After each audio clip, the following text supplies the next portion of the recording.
এমন মজাদার একটা রোস্টের রেসিপি যদি আপনাদের সঙ্গে শেয়ার করি তাহলে কেমন হয়। তো চলেন এই রোস্টের রেসিপিটা আপনাদের সঙ্গে শেয়ার করি। তো আমি শুরুতে একটা ফ্রাই প্যান নিয়েছি, নিয়ে এখানে অল্প তেল দিয়ে দিচ্ছি। তেলটা ভালো করে একটু মেখে নিচ্ছি ফ্রাই প্যানের সঙ্গে। তো আমি এখানে 2টা মুরগ নিয়েছি। তো 2টা মুরগের দ্রাণের অংশটা নিয়ে আমি হালকা একটু বাদামি করে ভেজে নিচ্ছি। রোস্টের মধ্যে যদি হালকা একটু বাদামি করে ভেজে নেন তাহলে রোস্টটা খেতে অনেক ভালো লাগে।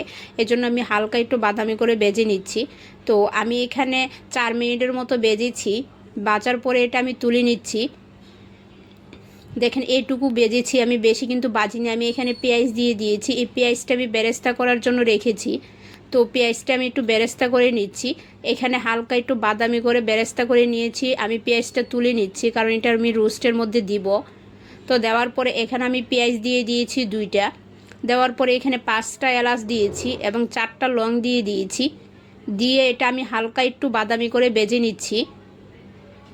অবশ্যই একটু বাদামি করে ভাজবেন, কারণ আমি এখানে দিয়ে দিচ্ছি হলুদের গুঁড়ো, দিয়ে দিচ্ছি মরিচের গুঁড়ো হাফ চামচ করে দিয়ে দিচ্ছি। দিয়ে 1 মিনিটের মতো একটু ভেজে পানি দিয়ে দিচ্ছি, না হলে মশলাটা পুড়ে যাবে। তো পানি দেওয়ার পরে এখানে আমি আদা দিয়ে দিচ্ছি হাফ চামচ এবং 1 চামচ দিয়ে দিচ্ছি পেঁয়াজ, আর 1 চামচ দিয়ে দিচ্ছি রসুন, 1 চামচ দিয়ে দিচ্ছি বাদাম। তো বাদামটা অপশনাল, আপনারা না চাইলে না দিতে পারেন, বাদাম সমস্যা নেই, বাট আমি দিয়েছি। বাদাম দিলে খেতে অনেক ভালো লাগে। আমি এখানে দুধ দিয়ে দিচ্ছি, আমি দই ইউজ করছি না। তো দুধটা দিয়ে ভালো করে একটু মেখে নিচ্ছি, অপেক্ষা করছি একটা বলক আসা পর্যন্ত। তো একটু বলক চলে আসছে। এখন আমি রাঁধুনি যে মশলা পাওয়া যায় সে মশলাটা দিয়েছি অর্ধেকটা। আমি যেহেতু 4টা পিস সেই ক্ষেত্রে অর্ধেকটা দিয়েছি। আমার কাছে মনে হচ্ছে যে তেল কম হয়েছে, তাই আমি এখানে তেল দিয়ে দিচ্ছি অল্প। লবণ দিয়ে দিচ্ছি হাফ চামচ। তো লবণটা আপনারা স্বাদ অনুযায়ী দিবেন। আমার এখানে কাছে মনে হচ্ছে হাফ চামচ হবে, তাই আমি এখানে হাফ চামচ দিয়ে দিচ্ছি। আর যেহেতু আমি টক দই ইউজ করি নাই, দুধ ইউজ করছি, এজন্য আমি একটা লেবু দিয়ে দিচ্ছি। ভালো করে চিপড়িয়ে লেবুটা দিয়ে আমি ভালো করে মশলাটা 5 মিনিটের মতো ভেজে নিচ্ছি লাল লাল করে। তো দেখেন মশলাটার মধ্যে কিন্তু তেলটা ছেড়ে দিয়েছে। তো এখন আমি পানি দিয়ে দিচ্ছি।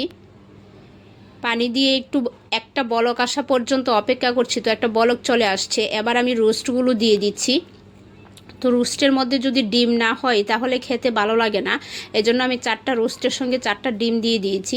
দিয়ে একটু উল্টিয়ে পাল্টিয়ে নিচ্ছি, কারণ সব দিক যেন মশলা ঢুকে, এই জন্য একটু উল্টিয়ে নিচ্ছি। তো উল্টানো হয়ে গেছে। এখন আমি ঢাকনা দিয়ে রেখে দিব। এটা কিন্তু 2 মিনিট পর পর ঢাকনাটা তুলে নাড়াচাড়া করতে হবে, না হলে নিচে লেগে যাবে। তো দেখেন আমি 2 মিনিট পর পর নাড়াচাড়া করে নিচ্ছি। আমি কিন্তু টোটাল মিলিয়ে এখানে 20 মিনিটের মতো রোস্টটা রান্না করব।